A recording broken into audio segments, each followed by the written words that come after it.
सच इतना ही बुरा लगता तो आप प्रेस को बैन क्यों करते?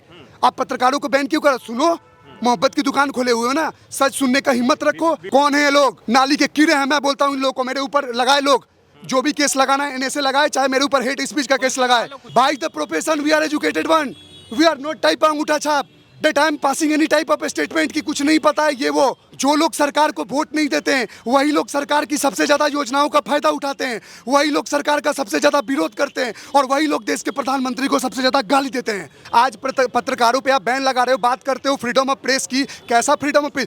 180 में हमारा देश का स्थान है, 161 नंबर पे इंडियन प्रेस आता है। अब आप लोगों के हरकतों के बारे में मेरे को लगता है 180 पे चला जाएगा। क्या बात करते हो फ्रीडम ऑफ प्रेस की? आप सबको प्रतिबंध लगा रहे हो कि आप लोग इन चैनलों में जाना आ जाओ। वो अजीत अंजुमन करके हैं, कल तक बोलते थे कि अगर जो चैनल इनको बाइकआउट करता था तो खुश होते थे, और जब आज इनको किया गया है तो आज इनको किया जा रहा है तो खुश हो रहे हैं, और कल इनको किया जाता तो बुरा लगता है कि हमने देशद्रोही एंकरों को बैन किया है। रवीश कुमार, अजीत अंजुम या फिर जो भी देशभक्त पत्रकार है, मैंने उसे कुछ नहीं कहा है, इसलिए पत्रकारों का बाइकआउट किया क्योंकि वो नफरत की दुकान खोल के रखे थे। आपने बहुत प्यार और शहद की दुकान खोल दी ना।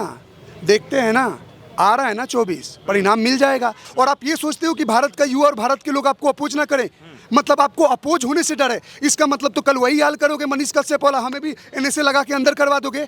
मतलब सच इतना बुरा लग रहा है आप लोगों को? सच इतना ही बुरा लगता तो आप प्रेस को बैन क्यों करते?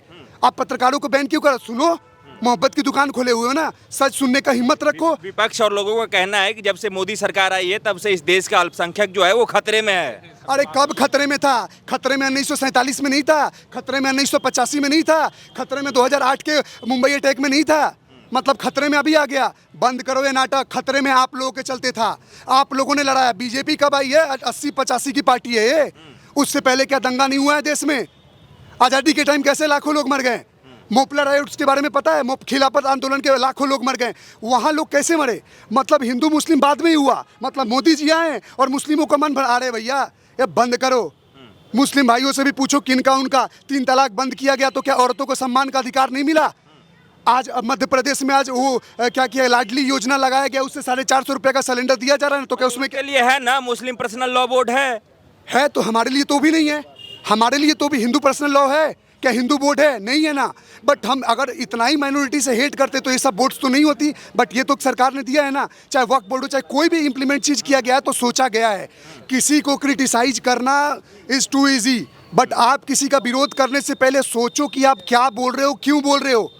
क्या मुस्लिम बहनें हमारी बहनें नहीं हैं? हम क्या उन्हें सम्मान नहीं देते हैं? क्या रोड पे किसी के साथ गलत होगा तो हम ये देखेंगे कि कोई हिंदू है मुसलमान? बचाएंगे भैया, वो तो हमारा है, हमारे धर्म में है भाई। नारी को श्रेष्ठ मानते हैं, देवी मानते हैं, सम्मान देते हैं, बचाएंगे। लेकिन आप ये जो राजनीति कर रहे हो ना, आप किसको खुश कर रहे हो? मैं तो ये पूछता हूँ, आज आप सनातन धर्म को डेंगू, मलेरिया, एड्स, HIV बोल रहे हो, इतनी बीमारियों से कंपेयर कर रहे हो आप। अगर इसका मतलब तो ये हो गया, कल इस देश में अगर ये मुस्लिम राष्ट्र रहता तो आप कल मुसलमानों के खिलाफ बोलते और मुसलमानों के भगवान और देवी देवताओं के बारे में उल्टा सीधा बोलते। मतलब तो आपको किसी में चैन नहीं है। मतलब दो कम्युनिटी को लड़वाना है तो कुछ भी बोल दो।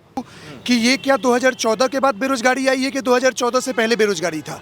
अगर 2014 से पहले बेरोजगारी था तो आप सवाल उन सरकारों से पूछो कि आप 70-75 साल क्या किए। इसका मतलब आपने जनता को बेवकूफ़ बनाया। मतलब जनता गरीब 9 साल में हो गई है, 70-75 साल में नहीं हुई है। सवाल पूछो ना। और अगर तब से था तो अब भी कंडेम करो कि जो परिस्थिति उस टाइम थी, परिस्थिति में सुधार हो रहा है और धीरे धीरे लोग उठेंगे। एक बार में तो डेवलपमेंट नहीं होता ना। आप क्या सोचते हो? क्या कोई रजनीकांत का फिल्म चल रहा है कि एक गोली मारो, सिगरेट मुंह में डालो? Development takes a slow process, एक दिन में नहीं होता। वो फिल्म वो जो चल रहा है, रजनीकांत आगे आगे चल रहा है, रोड चल रहा है, ऐसा नहीं होता भैया। कोई चीज़ टाइम लेता है। एक दिन में विकास नहीं होता है तो थोड़ा बहुत भी तो हुआ होता है 9 साल में। विपक्ष तो कह रहा है कि कहीं विकास ही नहीं हुआ है। सुनो ना, हम लोग यूपी में है, वहाँ पीछे जाओ NH24, सिक्का ऐसे गिरा दो ना तो 100 मीटर तक बिना गिरे जाएगा। किस चीज़ में भी ये तो वही लोग हैं जो G20 पे भी सवाल खड़ी कर रहे हैं कि G20 से क्या फ़ायदा। मोदी जी अपना चांदी के थाली में राशन बांट रहे हैं। मोदी जी क्या कर रहे हैं? एक बात बताओ, यहाँ मैं लोगों को पूछ रहा हूँ, लोगों को इतना पता नहीं कि वो जियो पॉलिटिकल फोरम है कि इकोनॉमिक फोरम है G20। G20 का मतलब क्या है? G20 के देशों का नाम क्या है? G20 में इन्वाइटेड कंट्री कितना है? G20 में एडिशनल कंट्री कितना है? सिर्फ पता है लोगों की मानसिकता क्या हो गई है? सिर्फ मोदी विरोध। मैं बता रहा हूँ ना, बीजेपी तब तक नहीं हारेगी जब तक लोग इस मानसिकता को नहीं हटाएंगे कि मोदी हटाओ। आप मोदी हटाओ तो क्या करोगे? हफ्ते में 7 दिन 7 प्रधानमंत्री बनाओगे? लकड़बग्घे जैसे जंगल में जानवर को फाड़ के खा जाता है ना, वैसे ही देश के चित्रे उड़ा देंगे। मैं बोल रहा हूँ, अरे देश का प्रधानमंत्री है वो यार, रिस्पेक्ट दो। मैं बोलता हूँ राजनीति में पक्ष विपक्ष होना बहुत अच्छी चीज़ है, आप विपक्ष करो, वो आपका काम है, लेकिन इसका मतलब ये थोड़ी विरोध करते करते अमेरिका लंदन में बैठ के आप देश की बदनामी करा रहे हो। मतलब बाहर के देश वाले आकर आपके देश की तारीफ कर रहे हैं और आप जाकर जहर उगल रहे हो कि भारत में गरीबी है, भारत में हिंदुत्व का खतरा है, भारत में मुसलमानों पर परेशानी की जाए। अरे भैया क्या बोल रहे हो यार, बाहर वाले तारीफ करना चाहते हैं, घर का ढाई लंका भेदी जो बोलते नहीं है, विभीषण वाला काम कर रहे हो। विभीषण तो फिर भी राम जी ने लंका का राजा बना दिया, तुम कहीं नहीं बनोगे, तुम और गिरते जाओगे। और ये सब बोल के सोच रहे हैं वोटरों को जीत लेंगे, कभी नहीं। एक बात बताओ, मैं आपसे पूछता हूँ, ये जितने भी आज के डेट में बीजेपी में जो ऐड हुए हैं, या मान लो जो कांग्रेस पार्टी को छोड़कर जो बीजेपी को वोट दे रहे हैं, क्या वो आज से 2 टर्म पहले वो क्या कांग्रेस को वोट नहीं देते थे? तभी तो उनको मेजोरिटी में गवर्नमेंट थी ना। वो क्यों बदले? क्योंकि आपके पॉलिसी से नाराज हो गए। आप जो देश में कर रहे हो उससे लोगों का मन भर गया। 2 बार वोट क्या दे दिया, राक्षस जानवर से कंपेयर कर रहे हो, तो भैया आप अपने वोटरों को खो रहे हो और दूर हम जा रहे हैं और हम नहीं देंगे आपको वोट। विपक्ष का कहना है कि काम तो हम लोगों ने भी किया, विकास हम लोगों भी नहीं किया, लेकिन मोदी जी की तरह हम ढिंढोरा नहीं पीटे, ढोल नहीं पीट पाए, इसलिए मोदी जी से हम हार गए। मोदी जी काम थोड़ा बहुत करते हैं और ढिंढोरा पूरा दुनिया में पीटते हैं, इसलिए जीत जाते हैं वो लोग। एक काम करो ना, एक बात बताओ ना, आप ढिंढोरा पीटो ना, मैं क्या बता रहा हूँ, आपकी जनता वही है, ऐसा तो नहीं है, ऐसा तो नहीं कि हम कोई विदेश से आए हुए लोग हैं। हम वही गाजियाबाद के लोग, बिहार यूपी के लोग, हम वही लोग हैं जो कल तक आपको वोट देते थे, आज हम बदल गए हैं। तो ढिंढोरा क्यों? आपने फाइलें खुली क्यों छोड़ी जो आकर कोई और आज फाइल काट रहा है? आपको सोचना चाहिए ना कि आपकी जो जनता थी वो क्यों आपके अपोज में गई, आपके पार्टी के लोग दूसरे पार्टी में क्यों ऐड हो रहे हैं? क्यों? क्योंकि कमी आप में है। आपने उन कामों को पेंडिंग क्यों छोड़ा? आपने उन चीज़ों की फाइलें क्यों खुली रखी कि मोदी जी आके फाइल बंद करने लगे और आपने फीता काटने का मौका क्यों दिया? अरे फीता काटने का मौका कहाँ दे रहे हैं? विपक्ष का कहना है कि ईडी सीबीआई जबरदस्ती हमारे घर में कुदा दे रहे हैं, ऊपर से लेके हम कुछ भी नहीं करते हैं, फिर भी हमें फंसाते हैं, जनता की नज़रों में हमें गलत दिखाते हैं। तो वो अच्छा, जब चिदम्बरम जी के कहने पे जब अमित शाह को उठाया गया, तब उस टाइम आपके हाथ में सरकार नहीं थी। जब आपने जबरदस्ती इमरजेंसी राष्ट्रपति के बाथरूम में जाके साइन करवा लिया, तब आपकी सरकार नहीं थी। आज पत्रकारों पे आप बैन लगा रहे हो, बात करते हो फ्रीडम ऑफ प्रेस की। कैसा फ्रीडम ऑफ प्रेस? 180 में हमारा देश का स्थान है, 161 नंबर पे इंडियन प्रेस आता है। अब आप लोगों के हरकतों के बाद मेरे को लगता है 180 पे चला जाएगा। क्या बात करते हो फ्रीडम ऑफ प्रेस की? आप सबको प्रतिबंध लगा रहे हो कि आप लोग इन चैनलों में जाना जाओ। वो अजीत अंजुमन करके हैं, कल तक बोलते थे कि अगर जो चैनल इनको बाइकआउट करता था तो खुश होते थे, और जब आज इनको किया गया है तो आज इनको किया जा रहा है तो खुश हो रहे हैं, और कल इनको किया जाता तो बुरा लगता है कि हमने देशद्रोही एंकरों को बैन किया है। रवीश कुमार, अजीत अंजुम या फिर जो भी देशभक्त पत्रकार है, मैंने उसे कुछ नहीं कहा है, इसलिए पत्रकारों का बाइकआउट किया क्योंकि वो नफरत की दुकान खोल के रखे थे। आपने बहुत प्यार और शहद की दुकान खोल दी ना, देखते हैं ना, आ रहा है ना 24 परिणाम मिल जाएगा। आपने जितना, एक तो देखिए स्टेट इलेक्शन जीतो हारो, वो स्टेट का अलग अलग पार्टीज का अलग अलग फैक्टर होता है, लोकसभा जवाब देगा ना। मैं ये नहीं बोलता कि ना जीतो, मैं ये भी नहीं बोलता कांग्रेस काम नहीं कराई है, तुम कराए हो, कोई कम कराए कोई ज़्यादा कराए, लेकिन आपका किया धरा वो दिखेगा ना अगले साल, आपको भी दिखेगा, मुझे भी दिखेगा। आप जितना नफरत हम लोगों के लिए दिखा रहे हो, आप जितना जनता में बंटवारा करवा रहे हो, उल्टा सीधा बोल रहे हो, सनातन पे उंगली आप ही के अलायंस के पार्टी के लोग उठा रहे हैं, तो क्या कल किसी पार्टी ने कंडेम कर रहा है कि जो बोल रहा है वो गलत बोल रहा है? उसके अपोज में आप बोल रहे हो कि इस पार्टी को हम एक्सक्लूड करते हैं, हम इसको निकालते हैं, इसका मतलब तो आप उसका समर्थन कर रहे हो ना। 1-2 नेता आकर आपकी पार्टी के बोल देते हैं कि जो बोला गया वो दुर्भाग्यपूर्ण है, हमें नहीं बोलना चाहिए। क्या आप नेशनल लेवल पे आप कुछ बोल रहे हो? क्या राहुल गांधी जी या कोई सोनिया गांधी जी बोली कि ये चीज़ जो बोला जा रहा है गलत बोला जा? आए दिन हर कोई उठ रहा है, बोले जा रहा है। क्या लगा रखे हो यार, क्या लगा रखे हो? कल स्वामी प्रसाद मौर्य बोल रहे हैं, कल ए राजा बोल रहे हैं, चंद्रशेखर, सब कोई तो बोल रहा है, और कल कोई दूसरे वाले पे बोल दो जो काट दे, हाथ काट दे, तो डर, मतलब यही कहना चाहते हो ना कि डर के माहौल में रखे तो ठीक है। और जो लोग संवेदनशील लोग हैं, नारी प्रधानता वाला देश जो सनातन धर्म है, जो शांति का प्रतीक, जो सबके सद्भावना की बात करते हैं, हमारे में है ना, नारी को हमेशा नारी को सम्मान देने वाला, जैसे वो श्लोक था, यत्र नारीस्त्य पूजन्ते रमन्ते तत्र देवता।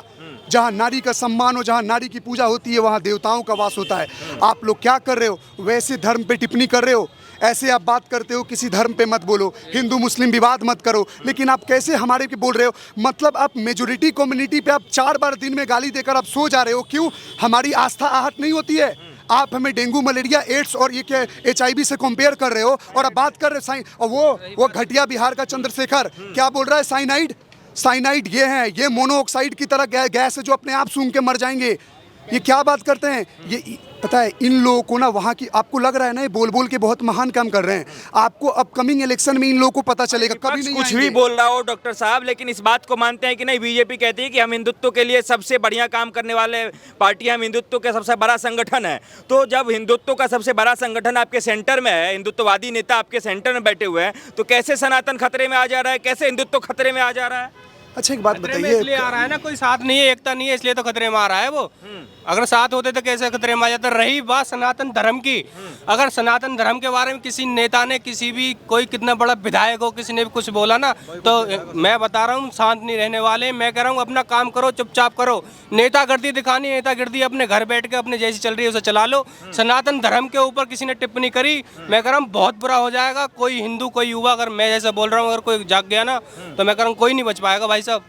अब एक बात आता है, लोग को यहाँ पे जैसे भाई का भी एग्रेशन देखकर लोग सोच रहे होंगे कि भाई बहुत गुस्सा दिखा रहा है, तो ये गुस्सा क्यों है? आप हमारे देवी देवताओं का अपमान करोगे और कुछ भी बोलोगे, आप चाहते हो हम उस पर गुस्सा भी ना दिखाएं?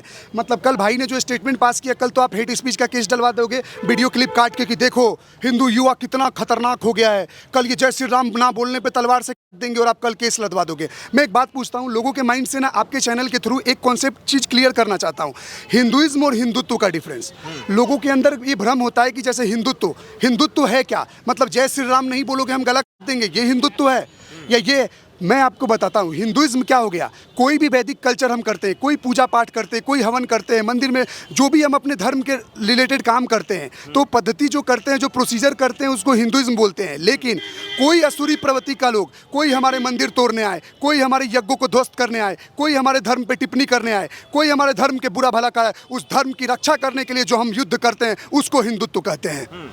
ये है हिंदुत्व। तो आप लोग परिभाषा सही समझो, हर चीज को गलत नैरेटिव पेश करके आप लोगों के सामने रिप्रेजेंट कर देते हो, और लोग सोचते हैं कि सिर्फ Hindu is not a radical one ना, we are not doing that thing that what our book is trying to say, like the other religion they used to do that thing what their book is trying to say, but we first we used to understand that what the thing is, उसके बाद हम कोई action decision लेते हैं। तो आप समझ रहे हो, हम डायरेक्टली ब्लाइंडली नहीं है ना, हम बिना सोचे समझे कोई डिसीजन नहीं लेते। आप हर चीज़ में बदनाम करना है, हर चीज़ में हिंदुत्व, सनातन। सनातन है क्या महाराज? सनातन क्या है? सनातन एक जीने का परंपरा है, सनातन एक सोच है, एक विचारधारा है जो आदि से लेके आरंभ से लेके अंत तक है, और अंत के बाद भी अपने आप को रिन्यू कर लेगा। मैं तो नहीं बोलता कि इस्लाम में ये कमी है, वो आप करो, आपका रिलीजन है, क्रिश्चियनिटी आप अपना फॉलो करो, लेकिन आपको राइट किसने दिया कि आप हमारे ऊपर, हमारे राम आन बान शान है, अगर तुम्हारे ऊपर हम कुछ नहीं बोलते और तुम हमारे देवी देवताओं का अपमान करोगे, हमारे राम पे बोलोगे, तो हम बोलेंगे, क्योंकि राम हमारा आन है, बान है, शान है, घमंड है। हजार बार बोलेंगे, जितनी बार मौका मिलेगा इतनी बार बोलेंगे। और गुस्सा में क्यों ना है? गुस्सा क्यों नहीं है? आप बोल के चैन की रोटी खा के सो सकते हो। ये एक तरह से वो आग लगा रहे हैं, और किस वोटर को खुश कर रहे हो? आपको क्या लगता है जो आप बोल रहे हो उसके बाद आपको वोटर वोट देंगे? आपको लात जूता मारेंगे। अगली बार जिन मार्क कर लो मेरा स्टेटमेंट, जिन नेताओं का नाम मैंने बोला है ना, चाहे वो ए राजा हो, चाहे उदयनिधि स्टेलिन हो, चाहे ये चंद्रशेखर हो, चाहे स्वामी प्रसाद मौर्य हो, ये जितने लोगों ने स्टेटमेंट पास किया है, अगर अगले इलेक्शन में तो इनको वोट ही नहीं पड़ना चाहिए, और अगर वोट पड़ता है तो समझ लेना उस क्षेत्र की निर्बल कायर जनता चूड़ी पहन ले और हाथों में मेहंदी लगा के घर में बैठ जाए। क्यों? क्योंकि तुमने अपनी बुजदिल और कायरता साबित कर दी। तुम जिन इष्ट देवताओं को मानकर तुम पूजा पद्धति उनको सम्मान देते हो, वही उनका मजाक बना के और वो सुन रहे हो, और वही इलेक्शन जीत रहा है। मतलब तो आपके मुंह पे सबसे तमाचा हुआ, सबसे बड़ा तमाचा। बाकी रिलीजन को छोड़ो, हम अपने पे फोकस करें ना। कौन होते हो मेरे ऊपर बोलने वाले? कौन है ये लोग? नाली के कीड़े हैं। मैं बोलता हूँ इन लोगों को मेरे ऊपर लगाए, लोग जो भी केस लगाना है इन्हें से लगाए, चाहे मेरे ऊपर हेट स्पीच का केस लगाए। मैं एक बात बता रहा हूँ, तुम हमारे देवी देवताओं को अपमान कर दो और तुम चाहते हो आज का यूथ और मीडिया आपको गाली भी ना दे। क्यों नहीं देंगे? वो तो शुक्र मनाओ कैमरा है जो मैं कम बोल रहा हूँ, नहीं तो इन लोगों को खाल देना चाहिए ऐसे लोगों को। और जो बंदा ये बोल रहा है ना मलेरिया डेंगू वगैरह बोल रहा है, मैं कह रहा हूँ दोबारा तो बोल दिया है, लेकिन अब की बार कुछ भी कराना तूने, मैं कह रहा हूँ मेरे सामने आ जा। ठीक है नहीं। अच्छा एक बात बताइए, यही चीज विपक्ष का कहना है कि बीजेपी ने आप जैसे युवाओं का माइंड वॉश कर दिया है कि आप लोग सिर्फ और सिर्फ धर्म की बातें करते हैं, ना ही रोजगार की बातें करते हैं, ना ही देश की तरक्की की बात करते हैं, और ना ही देश में जो महंगाई उस पर बात करते हैं, सिर्फ और सिर्फ धर्म पे बात करते हैं, जिसको लेके बीजेपी ने आप लोगों का माइंड वॉश कर दिया है। बहुत अच्छा वॉश किया है। अगर ये सेल्फ एक्सेल की धुलाई है ना, अगर अपने राम कृष्ण और महादेव के प्रति सम्मान जागना, अपने धर्म के प्रति, अगर धर्म क्या है, धर्म एक वास्तविक चीज़ है। मेरा धर्म मेरा पर्सनल चीज़ है, किसी को ये राइट नहीं है मेरे धर्म पे कमेंट करने का। धर्म एक आचरण है, हम कैसे अपने देवी देवताओं को मानते हैं। मैं तो ये नहीं बोलता कि आप ऑफिस में काम करते हो, आप किसी जॉब पे बैठे हो, काम छोड़कर याद आ जाओ, जब आपकी फटती है तो भगवान को याद करते हो ना। मतलब मुसीबत के लिए भगवान है, और टाइम में आपकी कायरता बुजदिलता मर जाती है, रोड पे कुछ होता है भग लेते हो भगवान। इसीलिए लोग कहते हैं ना आपके भगवान क्या कर रहे हैं। अरे भैया तुम इंसान तो बन जाओ, तुम कहीं कुछ स्टैंड नहीं ले पाते हो, कहीं कुछ बोल नहीं पाते हो। कलयुग में भगवान आएंगे, नष्ट होगा तब आएंगे। तुम्हारा जैसा प्रवृत्ति है ना, और ये जो बात कर रहे हैं ब्रेन वॉश करने को, तो डेट इज़ गुड ना। If some party is washing our brain and वो ये हमें वो कर रहा है, प्रोत्साहन दे रहा है कि हम सनातन धर्म के प्रति लगाव लगाएं, तो डेट इज़ गुड ना। आप ये दूसरे धर्मों से क्यों नहीं पूछते हो कि 15 साल तक जो बच्चे पढ़ के अपने धर्मों के बारे में सीख लेते हैं, हम लोगों को सीखने में 25 और 30 साल क्यों लग जाते हैं? क्यों? क्योंकि हमारे घर में बच्चा थोड़ा मंदिर का बात करो, अरे मत करो मत करो, दूर हटो, ये सब में क्या रखा है। मतलब यही हाल हो गया। अनएजुकेटेड लोग पॉलिटिक्स चलाएं तो ठीक है, कि अनपढ़ गंवार लोग पॉलिटिक्स राजनीति कर रहा है, और पढ़े लिखे लोग इसमें घुस जाएं तो फिर आप बोलते हो अरे भैया आप पढ़े लिखे लोग हो, आप कौन से रास्ते में आ गए। मतलब आप तो कितने बड़े हिपोक्रेट्स हो, आपका तो कहीं मतलब गुजारा नहीं है। और कौन युवा बेरोजगार है? भैया हम भी है ना, डॉक्टर है ना, ये भी भाई इंजीनियर है ना, वो भी काम कर रहे हैं ना। गरीबी 14 के बाद तो नहीं आई है, और अगर 14 के बाद से भी आप गरीब हो, इसका मतलब तो सवाल आप पूछो कि 100 रुपया में अगर आप 2014 में गुजारा करते थे तो आपको 2023 में भी 100 रुपया का जरूरत पड़ रहा है, तो अपनी परिस्थिति देखो कि आप कर क्या रहे थे 10 साल, क्यों नहीं मेहनत किए? क्यों गरीबों का मजाक उड़ाना जरूरी है? मैं मजाक नहीं, उनके स्टेटमेंट पे बोल रहा हूँ। किसकी सरकार थी? बीजेपी क्या 1947 से इस देश में हर चीज बीजेपी पे फाड़ोगे ना तो कभी नहीं आओगे। और युवा जो खड़े हैं ना, ये हम कोई कांग्रेस को बटन नहीं दबा रहे हैं, बीजेपी को बटन नहीं दबा रहे हैं। कोई पहली बार दिया है, कोई दूसरी बार दिया है, मैंने भी पिछली बार पहली बार दिया, उसके पहले तो हमारे बाप दादा सारे तुम्ही को वोट देते थे। तो तुम अपने से सवाल पूछो ना कि मेरे वोटरों ने मूड क्यों बदला।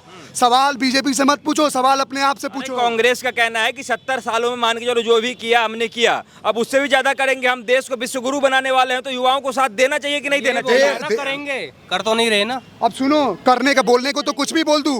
कल मैं इलेक्शन में खड़ा हूंगा, गाजियाबाद के हर किसी को हेलीकॉप्टर बंटवा दूंगा। जुमलेबाजी बोलना अलग होता है, करना अलग चीज होता है। कह रहा है। मोदी जी बोले थे 15-15 लाख दे देंगे, कहाँ दिया किसी को? 15 लाख तो सारा 15 लाख जितना जोड़ो ना स्विस बैंक से, तो मोदी जी के घर में ही रखा हुआ है, जा के मांग लो। फ्री की मानसिकता से निकलो, काम करो। और एक और बात बताओ, आप यहाँ पे बात कर रहे थे कि विश्व गुरु बनाने को, तो भारत अभी क्या विश्व गुरु नहीं बन रहा है? G20 के 19 का G20 एक संगठन जो हुआ था जिसमें 19 देश थे, 20वां देश यूरोपियन यूनियन, 21वां देश अफ्रीकन यूनियन को जोड़ा गया है। तो जब 21 देश आपके देश में आ रहे हैं, तो आप तो इटली और फ्रांस में चाय और कॉफ़ी पी रहे हो और बोल रहे हो भारत में हिंदुत्व खतरा है, भारत में मुसलमान खतरे में हैं। तो आप क्या कर रहे हो? आपके देश में मेहमान आता, आपके घर में मेहमान आएगा तो आप घर छोड़ के बाहर जाओगे? आपके दो भाइयों की लड़ाई है, मान लो मेरा और मेरा भाई, ये दोनों मान लो, तो हम दोनों की बहस है, तो मेरे घर में कोई गेस्ट आया तो ये अमेरिका चला जाएगा? रहेगा ना? रहे भाई, बाद में लड़ लेंगे, जाने दे इन्हें। घर का इज्जत का सवाल है कि अपनी घर की इज्जत बाहर में उछालोगे? जरूरी तो ये भी है ना कि हम अपने भाई को इनविटेशन भी दे दें कि नहीं भाई साहब आज मेहमान आने वाले हैं, आप रुक जाइए। इनविटेशन भी तो नहीं देती है ये सरकार, अपनी मोनोपोली करती है। अब आप जो इनविटेशन की बात कर रहे हो, सुनो आप, मैं आपको, आप पत्रकार लोगों का यही है ना कि कोई भी बात बोल देते हो, आप सुनते नहीं हो। आप बोल रहे हो इनविटेशन किसको दिया गया है? मैं आपको, कैमरा देखना ध्यान से, मैं आपके जनता को बताना चाहता हूँ। सिर्फ खड़गे जी पे सवाल उठाना, राहुल गांधी नाराजगी जता रहे थे कि खड़गे जी को क्यों नहीं इन्वाइट किया गया, तो भैया जेपी नड्डा को भी इन्वाइट नहीं किया गया। बोलने का मतलब ये अध्यक्षों को नहीं बुलाया गया था G20 में। G20 में स्टेट्स के लीडर को, चीफ मिनिस्टर को बुलाया गया। तो अब एक बात बताओ, आप इतना अपना अलायंस बना के घूम रहे हो, कांग्रेस का अलायंस बना के घूम रहे हो, जो भी 24-26 पार्टियों का।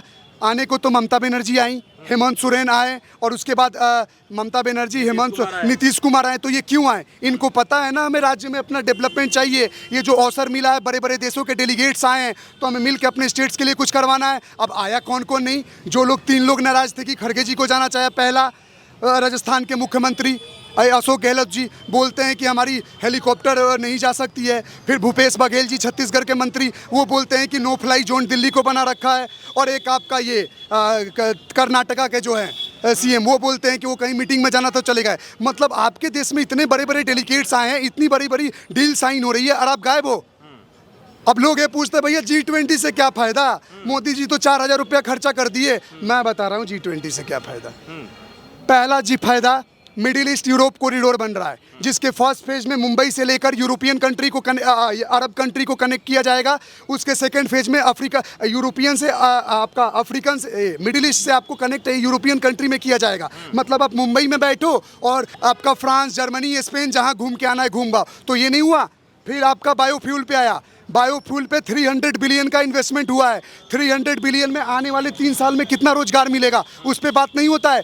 सोने की आपको चांदी की थाली दिख रही है कि चांदी की थाली। अरे मैं तो बोलूं भाई, भारत का तो वो भविष्य है कि अगली बार कोई भी समिट होता है तो मोदी जी सोने की थाली में खाना खिलाएं और वो जाके बोलें कि हमें 56 भोग नहीं, हमें 500 भोग मिला है इस भारत देश में। तो ये हर हिंदुस्तानी के लिए गर्व की बात है। लेकिन दूसरे देशों के मेहमान को 56 भोग खिलाते हैं और अपने ही देश के लोगों के झुग्गी झोपड़ियों को हटा देते हैं। तो कॉमनवेल्थ गेम्स के टाइम तो बड़ा उनको प्लॉट कटवा के दे रहे थे ना। कांग्रेस के टाइम में 40,000 कितना करोड़ का घोटाला कांग्रेस हटा दे रहा है तो इसका मतलब दूसरी पार्टी भी हटा दे। सुनो, कौन एक बात, एक सवाल का जवाब दो मेरा। रुकिए एक मिनट, आप बात कर रहे हो, आप बोल रहे हो कि कॉमनवेल्थ आपके घर में यहाँ कौन बनता है गरीबों का? मोदी जी अभी बन रहे हैं कि राहुल गांधी बन रहा है? अच्छा, क्या आप सपने में जीते हो क्या? अगले दिन मतलब आंख खोलो और पूरा भारत न्यूयॉर्क सर बन जाए। Development is a slow process. आप बात करते हो आपके घर में कोई, एक मेरा सवाल का जवाब दो, आपके घर में मेहमान आते हो तो क्या करते हो? आप गंदे प्लेट में खाना लाते हो, झाड़ साफ सफाई नहीं करते हो, नए नए पर्दे नहीं लगाते हो। अब देश में कोई रिप्रेजेंटेटिव आ रहा है, कोई एरिया अगर गंदा दिख रहा है, वहां से गुजरने वाले हैं तो पोस्टर लगा रहे हैं। आपने तो ट्रैक्टरों में लाद के फेंका था कॉमनवेल्थ। आपको पता है कि नहीं कि देश कितने गरीबी से जूझ रहा है? पता है भैया, मैं तो भूखे मर रहा हूँ। 80 करोड़ लोगों को अनाज मिल रहा है ना? हाँ, अभी भी मिल रहा है, अभी भी बांटा जा रहा है। क्यों बांटा जा रहा है? वो 80 करोड़ लोग गरीब है तभी तो अरे पूरा यूरोप का पॉपुलेशन जोड़ दोगे ना, उतने को तो फ्री में अनाज बंटवा देते हैं हमारे देश में। क्या बात कर रहे हो? 80 करोड़ लोगों को फ्री में राशन मिल रहा है तो यहाँ सोने चांदी के प्लेटों में खिलाना जरूरी है? अरे महाराज, तो अपने घर में कोई आएगा तो नहीं खिलाएंगे? आप कैसी बात कर रहे हो? ये तो हमारे लिए गर्व का विषय है। ये हमारे लिए छाती ठोक के शान का विषय है कि हमारे देश में ऐसा उन लोगों का व्यवहार किया गया। और आने वाले टाइम में कितने सारे मतलब डेवलपमेंट्स के कार्यक्रम होंगे, कितने सारे। अब एक और चीज़ बता रहा हूँ, लास्ट ईयर आपका हुआ था बाली समिट, इंडोनेशिया वाला। इंडोनेशिया में इन लोगों ने बाली समिट में इंडोनेशिया को प्रेशराइज किया कि आप यूक्रेन और रसिया युद्ध में रसिया का विरोध करो। तो उन लोगों को समर्थन कब मिला था कंट्रीज का? भारत के सामने जब यही प्रेशर किया गया फ्राइडे के शाम तक, फ्राइडे तो छोड़ो, सैटरडे के 3:30 बजे तक कोई भी डेलीगेशन ने साइन नहीं किया था भारत की अध्यक्ष प्रेसिडेंसी के लिए। बाद में इन लोगों ने साइन किया। तो ये कितनी बड़ी बात है। कल तक जो रसिया और भारत ने एक स्टेटमेंट पास किया कि जो G20 समिट है वो जियो इकोनॉमिक प्लेटफॉर्म है। ये यहाँ पे इकोनॉमिक मुद्दों पे डिस्कस करने के लिए, ये कोई ग्लोबल समिट नहीं है जो देशों के लड़ाई झगड़े के बारे में चर्चा हो रहा है। अच्छा, एक बात बताइए, नरेंद्र मोदी के प्रधानमंत्री बनने का तीसरी बार कोई 5 कारण बता दीजिए, क्या क्यों बनना चाहिए वो? एक बात बताऊं, कारण तो मैं आपको गिना दे रहा हूं। 1 मिनट, उससे पहले के स्टेटमेंट दूंगा। आप हमारा मन बदल दोगे क्या? एक सवाल आपसे पूछता हूं। अरे बदला कि नहीं लोगों का मन? जब 65-70 सालों से कांग्रेस राज कर रही थी, लोगों का मन बदला, तभी तो नरेंद्र मोदी को वोट मिला। तो तुम अपने से सवाल पूछो ना, हमारा मन क्यों बदला? हमने क्यों तुम्हें वोट देना बंद कर दिया? अपने गिरवान में झांक के देखो। और दूसरी बात, सवाल की ये गिनाऊं कि जल जल योजना, उजाला योजना हाउसिंग डिपार्टमेंट में दिया, लोगों को राशन बांट रहे हैं, किसानों को हर साल लाना 6,000 रुपया दे रहे हैं। ये सब छोड़ो, मैं मुद्दे नहीं गिना रहा हूँ। मैं बोल रहा हूँ, अगर तुम्हें लगता है ना जिन को कि अगर हम अंधभक्ति है तो दलाली से अंधभक्ति ठीक है। कम से कम जिसको सपोर्ट करते हैं उसको आंख बंद के सपोर्ट कर रहे हैं। जो राष्ट्र के कल्याण और राष्ट्र के हित के लिए बात कर रहा है उसको वोट देंगे। और लास्ट में आपको मैं बता रहा हूं, अगर आप फिर भी नहीं मान रहे हो ना कि हम वोट क्यों दें, तो हम मोदी जी से प्यार करते हैं, हम वोट देंगे। आप रोक सकते हो तो रोक लो। और आपको मन बदलना है, हम आपको प्यार क्यों करें, तो अंधभक्ति समझ के अपने प्रति अंधभक्ति लाओ कि हम आपको क्यों वोट दें। तो इसका कोई आंसर नहीं, हम क्यों वोट देना चाहते हैं। मैं आपको गिना चुका हूं। By the profession we are educated one. We are not type अंगूठा छाप that I am passing any type of statement कि कुछ नहीं पता है। ये वो आ जाते हैं छोटे छोटे दुकान, मैं छोटा बोलने का इन द सेंस सोचो, पंचर का दुकान करते हो, राशन का दुकान करते हो और आ जाते हो मोदी को देश कैसे चलाना है, जीडीपी कैसे चलाना है, इस पे ज्ञान देना। अधिकार है, वोट दिया है, पूछेंगे नहीं? वोट सुनो, इस देश में एक सबसे बड़ी विफलता क्या है पता है? जो लोग सरकार को वोट नहीं देते हैं, वही लोग सरकार की सबसे ज्यादा योजनाओं का फायदा उठाते हैं, वही लोग सरकार का सबसे ज्यादा विरोध करते हैं और वही लोग देश के प्रधानमंत्री को सबसे ज्यादा गाली देते हैं।